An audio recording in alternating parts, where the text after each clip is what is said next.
Today's podcast is brought to you by StrongHeartAcademy.com, where no heart is no victory. We are also brought to you by BJJ to go. If you want to build your game and learn Jiu-Jitsu, go to bjjtogo.com. Hi, today I'm going to talk about how long it takes to get a black belt in Brazilian Jiu-Jitsu. But before I'm going to answer that question, I'm going to say, what does it require to get a black belt? Like, what do you need to be able to do? And part of that question, I would say, is not always just the technique, but you have to have the drive, and it has to be part of your goals. If your goal is not to be a black belt, then I don't think you're going to be able to achieve a black belt. It's like anything you want, you have it, otherwise it's just a dream or a wish. And without a goal, you won't set the point of aim for your training. So even as a blue belt, I would say, for me, is when I started to realize that I want to try to get all the way to a black belt. In the beginning for me of Jiu-Jitsu, I started in 2000, and I trained quite a bit. And then as I got to blue belt, that's when I really started training a lot. And it takes a lot of time and dedication to get there, and you have to have that will to do it, and it has to be set as a priority in your life to be able to accomplish it. Now, I don't think that there is a time frame that has to be done to get this done. I have people say, oh, well, I've been training for X amount of years, but that it's like maybe you took time off, and when you take time off, your technique and your understanding degrades, just like anything. If you take time off from an instrument, you kind of forget how to play at a certain level. You're not as proficient. So are you really at that level? You're really not. You lower your level. And so I want to say that it's important. Consistency and diligence are some of the most important things that you're going to need in order to accomplish becoming a black belt. Starting and stopping is just also difficult for your body to adapt to the rigors of Brazilian Jiu-Jitsu. It can be, your body can get used to it. Over time, you don't get bruises anymore. You don't drag your feet. You just move more efficiently, and your body gets used to the struggle, the difficulty.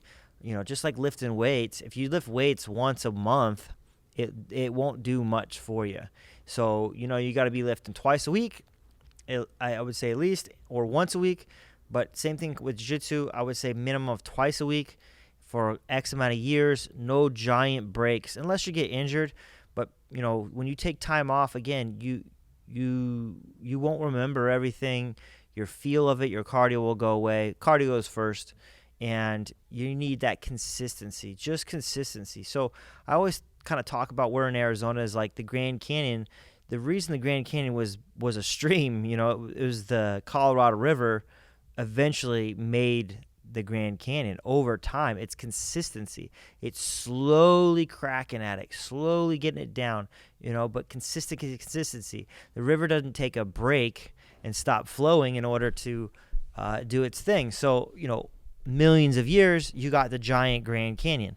Okay, it didn't happen overnight, and Jiu-Jitsu is kind of like that. It doesn't happen overnight. You're not instantly understanding this concept of Brazilian Jiu-Jitsu and all the moves that you need to understand to get through it. It takes time and that persistence and being diligent. And diligence is like part of being able to do it the days that you don't feel like doing it. So once you set a schedule for yourself, you need to try to really focus on that's your schedule. So like when people offer things to you like, oh, we're going to go out tonight and go to dinner. We're going to go to, we're going to go out for drinks, especially when you're young. You need to say to yourself like, no, those are my time. I'm occupied. Maybe afterwards or another day, can we reschedule? Too many people, like something comes up and they're just so easily put off training. And I would even say talking to your family when you're in a relationship, you have kids and a wife or a husband and kids, and just setting those days so everyone in your family knows that those are the days that we train. Those are the days that I do my thing. But that consistency will make you so much better, pay so much dividends. It's like investing. When you invest for the long haul, that's how you get the compound interest. And if you just kind of in and out, it's hard to make the same amount of returns. And I think jiu-jitsu is so similar like that. It compounds. You start learning and you get a little bit better, a little bit better. That 1%, that concept of like every 1% adds up.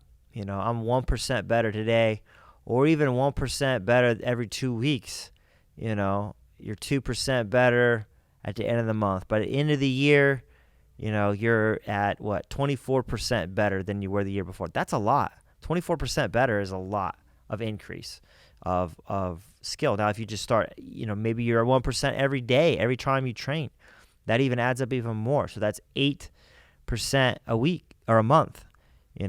Those really add up to really understand and get after it, and to get the gains that you need to get to the next level. And each belt level is going to give you something more and more challenges with that, and more deeper understanding, and just the reps and repetition, so that you get these automatic responses to positions and less thinking through positions. Now, figuring it out and drilling and understanding and stuff like that, that's the thinking part. But when you're actually competing, or if you're wrestling, there should be not a lot of thought. It should be almost automatic, and so that you drill to the point where you have recognition of what should happen here, and so on. So when people go, oh, how long does it take to get a black belt? I'm like, well, how long is it going to take you to put X amount of hours in, to get the feel of it? So my professor, who I'm currently under, is Kyle Terra. He is famous for getting his black belt in 3 years. Now, here's the deal. He trained almost all day long. He put mats in his own house. He took out walls when he was a teenager, and they were training with other champions.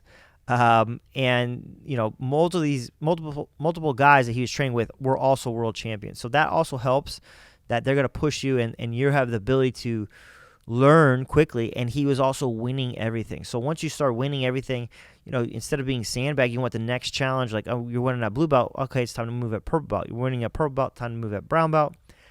You win at brown belt. Time to move on to black belt. And he has a famous speech. You can look it up on YouTube about how, when he lost is when he actually got his black belt from his professor. But prior to that, he's winning everything. And so there's different people. We're going to give different time frames for black belt.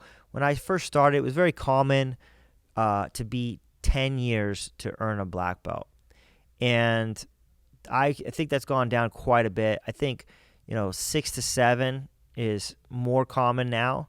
And part of that reason is there's so many more people training. So you have so many more learning opportunities. And then you have the digital jiu-jitsu now. So you have streaming. Even before that was DVDs and even VHS. So when I first started, there was very few VHS really out there. There's not a ton of instructionals. There even was very few books. And then when books started coming out, I would read as much as I could, and that helped me tremendously. DVDs helped me tremendously. But then when YouTube happened, I think that's a real big change.